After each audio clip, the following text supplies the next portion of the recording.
Doomfist, without a doubt, is the hardest character in the game to learn. The reason I say this is because he's the hardest character to be most consistent with, even if you know what you're doing. He's too easily countered, and the only way he can get a kill is by putting himself at risk into the enemy team.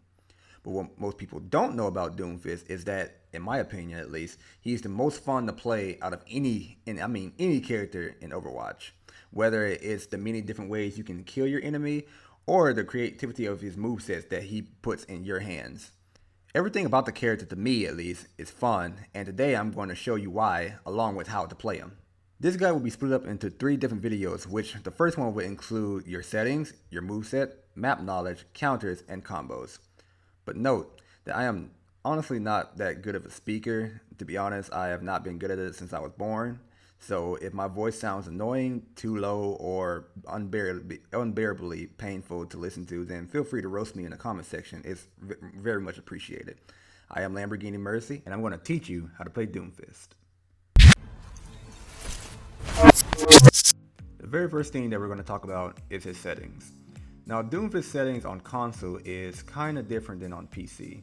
You are very limited to how fast you can turn. So these settings that I have right here are what's best for me at least, and this will be just enough for you to turn around, make those quick turns on like an enemy tracer, and to also get away from sticky situations. If you want to change your aim sensitivity, then feel free, but these are how I have mine. If you want to copy it, feel to go ahead as well. The next thing that we're going to go over is his moveset. First thing we're going to cover is his rocket punch jump. His rocket punch jump is very key to his survival. The way to use his rocket punch jump is to charge rocket punch, and at the climax of your punch you want to press the jump button to propel yourself an extra 10 feet forward.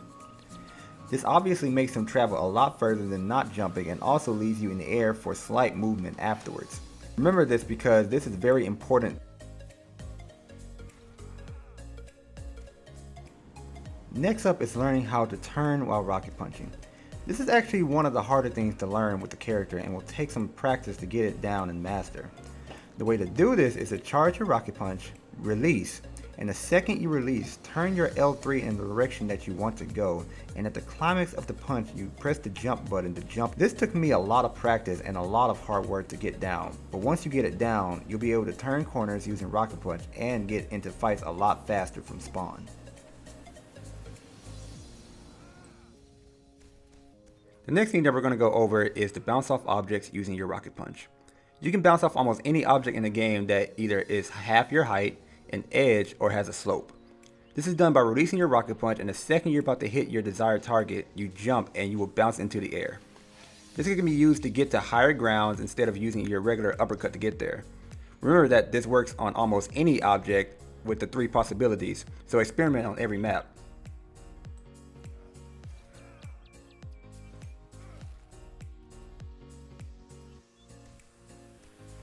Next up is the Seismic Flammability. His Seismic Flammability comes in 2 different variations, the first being the Grounded Seismic Slam. The Grounded Seismic Slam is a lot slower but does more damage the higher you are in the air. The Aerial Seismic Slam activates when your feet are dangling a specific distance from the ground. The Aerial Seismic Slam does less damage but is a lot faster than the Grounded Seismic Slam. The way to tell the 2 apart is the blue indicator that would appear for the Aerial Seismic Slam when you are in the air.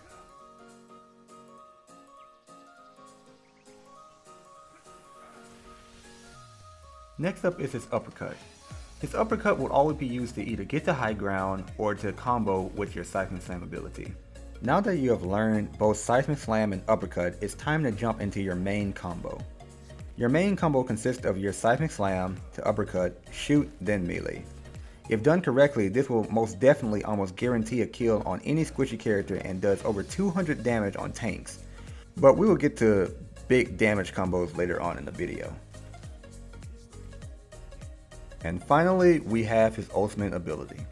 His ultimate ability will be used in one of 2 ways. It'll be 1 to either get a kill off, or 2 to get away. It's okay to use your ultimate for either purpose, considering his ultimate is not really that good. The only way you're truly going to get a kill off is if someone either with a graviton or someone walks into your ultimate, which is a lot more difficult than it actually sounds. Knowing your maps is very important to Doomfist. A Doomfist that knows his maps is 2 times harder to kill than a Doomfist that doesn't. Reason I say this is because you can use your map to the advantage. For instance, on Eichenwald, you can use it to get on high ground and surprise the enemy out of nowhere with an instant kill. Though there are good maps, you have to also know all the bad maps, which all include Watchpoint Gibraltar on the first of attack and all of defense, Volskaya Industries, King's Row, Oasis, and Junkertown.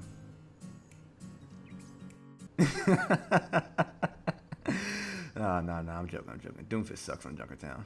Bad stages for Doomfist includes any stage that is too wide and he can't really punch people against the walls. These stages also include stages that defense characters like Widowmaker, Hanzo, Bastion, and Junkrat are better at him. Horizon Lunar Colony, Hanamura on attack, and Hollywood are all good examples of stages that is too hard to get in. Sometimes it's not good to play Doomfist on certain maps, which is why I carry a secondary like Junkrat or Soldier. Any other map I have not mentioned is all neutral, which means he is not good nor is he bad at the map. Once you know your maps, then you are one step closer to becoming a better Doomfist. The most important thing you need to know about Doomfist are his counters. Doomfist has a total of 9 counters and they are all split into different categories. The first category being his hard counters. His hard counters are any counter that has the ability to stop him and kill him.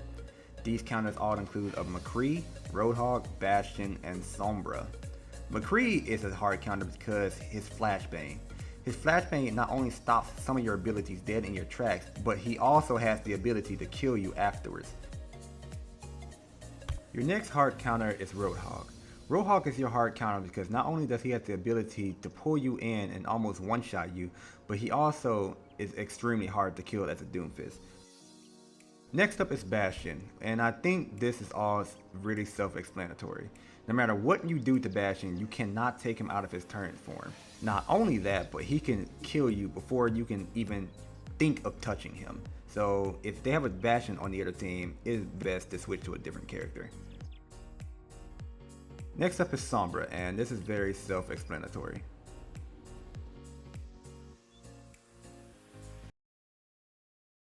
Fuck Sombra. Next up we have our soft counters. All these soft counters are characters that can stop Doomfist, but it's very situational. These characters all consist of Junkrat, Orisa, and Farah. Junkrat is a soft counter because of the amount of damage he can randomly do to Doomfist and because of his random trap. He's also in the soft counter category because although he does a lot of damage, most of it is just spam or luck based. Orisa is a soft counter category because of her Fortify and her Graviton. Her Fortify stops Doomfist from doing any real damage to her, and her Graviton stops Doomfist from escaping when he is in the enemy team. Farah is in between a hard counter and a soft counter, but she leans closer to the soft counter position.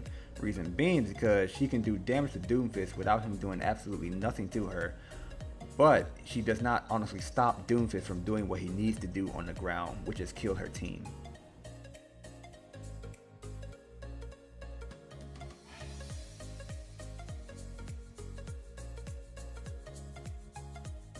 Next up we have our skill matchups. Skill matchups are 1v1 situations where Doomfist can win the 1v1, but he's at a massive disadvantage. The skill matchups only include Tracer and Reaper at the moment. The reason Reaper is on this list is because Doomfist is just like another Roadhog's Reaper. He can deal massive damage to Doomfist with his big hitbox, and a surprised Doomfist can almost always lose to a Reaper that flanks him. But the 1v1 matchup will be your favorite as long as you have all of your abilities. Tracer on the other hand is different. Unlike the trailer, Tracer actually can destroy a Doomfist. It's extremely hard to kill a Tracer because of her blinks, and the only way you can actually do it is with your rocket punch. If you try to run and it's not to the high ground, she can chase you down and kill you as well. There is a very hard way of dealing with Tracer, but we will get to that in the next video. Now it's time to get into who Doomfist is good against. Doomfist is really good against Soldier 76 simply because Doomfist can kill Soldier before he can kill him. Next up will be Genji. Since Genji cannot deflect against Doomfist's abilities, he is really a sitting stone for Doomfist to just body. Next we have Winston. Winston also suffers from the same thing the other two does, which is Winston cannot do enough damage to kill Doomfist before Doomfist kills him. And finally we have Zenyatta. Yeah, just don't play Zenyatta against Doomfist. Lastly, we have combos. Doomfist is the only character in the game that has over 30 different ways of killing someone despite only having 3 abilities. This does not even include all the rollout options on every map, which I'm honestly not going to include in this video simply because Brandito is a lot better than me, which I also highly advise that you go watch his videos. Note that anything that I do in the Zarya right here will also work on any squishy. Since I've already explained all of his abilities, I'm just going to let the music play and allow you to see every combo that you are capable of doing with him.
Congratulations, you made it to the end of the video.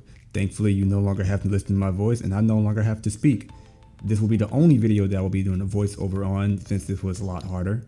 And, well, actually, unless you actually want to hear my voice again for some reason. Part 2 will be going over what to do against every character, and the third will be more advanced tips. I want to thank you all for watching this video actually. It really means a lot to me that people are actually liking my videos, and I really do hope to make some more in the future. Don't forget to hit that subscribe button on the way out, and don't forget to roast me in the comment section on how bad my commentary is. This is Lamborghini Mercy, and I will see you all next time.